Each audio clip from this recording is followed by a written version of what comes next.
नमस्कारम। 48 दिन 48 मुद्राओं की इस श्रृंखला में फिर से आपका स्वागत है।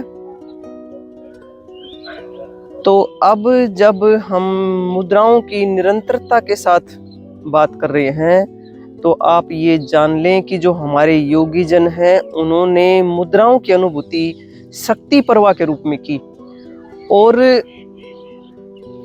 उस शक्ति का उद्देश्य व्यक्ति की प्राण शक्ति को उस ब्रह्मांडीय शक्ति के साथ जोड़ने का एक विशेष मकसद उनका रहा है। तो आज हम बात करेंगे संधि मुद्रा की। आज से पहले हम काफी मुद्राओं के बारे में बात कर चुके हैं और हमारा प्रयास है कि हम उन मुद्राओं को आपके समक्ष लेके आए, उनकी फॉर्मेशन आपको बताएं जो कि आज इस भागदौड़ भरी जिंदगी में आपको विशेष लाभ देंगी। तो उनमें से एक मुद्रा है संधि मुद्रा।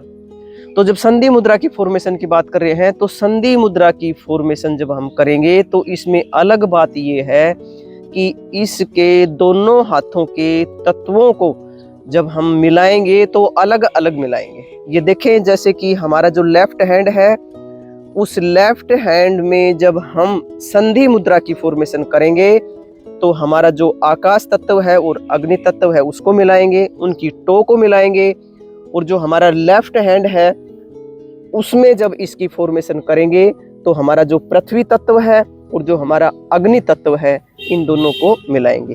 तो इसके बारे में जो विशेष रूप से जानने वाली बात यह है कि ये दोनों हाथों के अलग अलग तत्वों को मिलाकर बनती है। तो अब संधि मुद्रा के बारे में बात कर लेते हैं कि संधि यानी किसी चीज को जोड़ना। तो आज अब जब हमारे शरीर में विभिन्न तरह के दर्द उत्पन्न होने लगे हैं तो उन दर्दों के विभिन्न नाम दे दिए गए हैं, लेकिन आयुर्वेद में एक नाम विशेष रूप से लिया जाता है जिसको संधिवात के नाम से जाना जाता है। तो संधिवात को ठीक करने के लिए संधि मुद्रा बनाई गई है। और जब संधिवात क्या है? संधिवात जो हमारे शरीर में विभिन्न तरह के जो दर्द हैं उनको संधिवात कहा गया है। तो उस संधिवात को ठीक करने के लिए यदि हम नित्य निरंतरता के साथ कुछ समय यदि संधि मुद्रा को लगाते हैं तो निश्चित रूप से हमें लाभ होता है। तो दर्द कौन कौन से हैं? विभिन्न तरह के दर्द हैं, जैसे कि आपके घुटनों में दर्द है या फिर आपकी एल्बोज में दर्द आ जाता है या आपके कुल्ले जाम हो जाते हैं। सभी दर्दों के लिए बहुत लाभकारी है, क्योंकि आज एक ऐसा समय आ गया है कि या तो हमें खड़े रहकर काम करना पड़ता है या फिर हम ज़्यादा देर तक लंबे समय तक बैठे ही रहते हैं, कंप्यूटर पे लंबे समय तक काम करते हैं। तो जो हमारी एल्बोज में दिक्कत आती है, हमारे जो हिप्स जॉइंट्स में दिक्कत आती है, उन सभी के लिए ये मुद्रा बहुत लाभकारी है। किसी भी तरह का दर्द आपके शरीर में है, यदि आप संधि मुद्रा को लगाते हैं तो आपको निश्चित रूप से लाभ मिलेगा। लेकिन आपको लगानी पड़ेगी कुछ समय के लिए, यानी ये नहीं कि आपने लगाई और हटा दी। कम से कम 15 मिनट 20 मिनट तो आप जरूर लगाएं। उससे ज़्यादा यदि आपके पास समय है तो फिर आप इसको 15 मिनट से लेकर आधा घंटा, आधे घंटे से फिर आप इसको 45 मिनट फिर 50 मिनट तक लेके जा सकते हैं। और इस मुद्रा को आप चलते फिरते भी लगा सकते हैं। जब आप अपनी सैर कर रहे हैं तो दो काम एक साथ कर सकते हैं, संधि मुद्रा लगा लें, सैर भी कर लें, आपको दोनों लाभ एक साथ मिलेंगे। और एक और इसका विशेष लाभ ये है, यदि आपकी बॉडी में कैल्शियम की कमी हो गई है तो आप संधि मुद्रा लगाकर उस कैल्शियम की कमी को पूरा कर सकते हैं। यानी कि ये संधि मुद्रा जो है ये आपकी बॉडी में कैल्शियम प्रोवाइड करवाती है।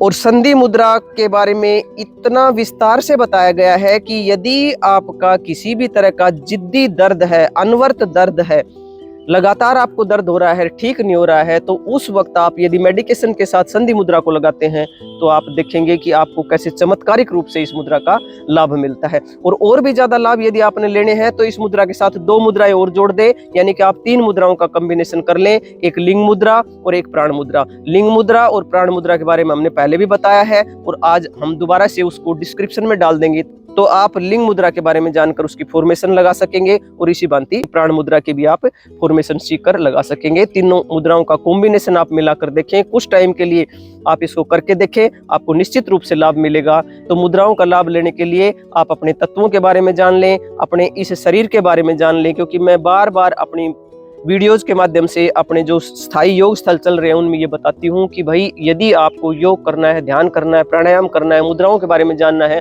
तो निश्चित रूप से आपको कुछ बातों का ज्ञान होना चाहिए, कुछ बातों की जानकारी आपको होनी चाहिए। जैसे कि विशेष रूप से एक बात की, हमारा जो शरीर है ये 5 तत्वों से मिलकर बना है, यथा पिंडे तथा ब्रह्मांडे, यानी इस ब्रह्मांड में जो कुछ है वो सब कुछ इस पिंड में भी है। तो ये जो 5 तत्व हैं, जिन 5 तत्वों से हमारा शरीर बना है, इन 5 तत्वों के आपको नाम पता होना चाहिए और ये कहाँ स्थित है ये जरूर आपको पता होना चाहिए। यदि आप मुद्राओं का अभ्यास कर रहे हैं तो विशेष रूप से आपको जानकारी होनी चाहिए।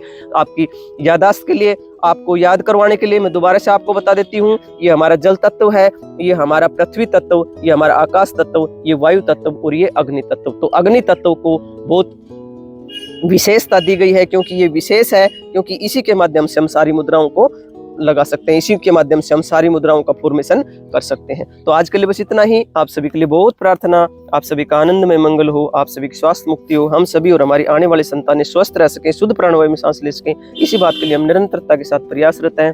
और जब तक इस धरती पर रहेंगे, इन पुण्य कार्यों के लिए निरंतरता से, प्रतिबद्धता से आपसे मिलते रहेंगे। आप सभी का मंगल हो, आप सभी स्वस्थ रहें, इसी कामना के साथ फिर मिलेंगे।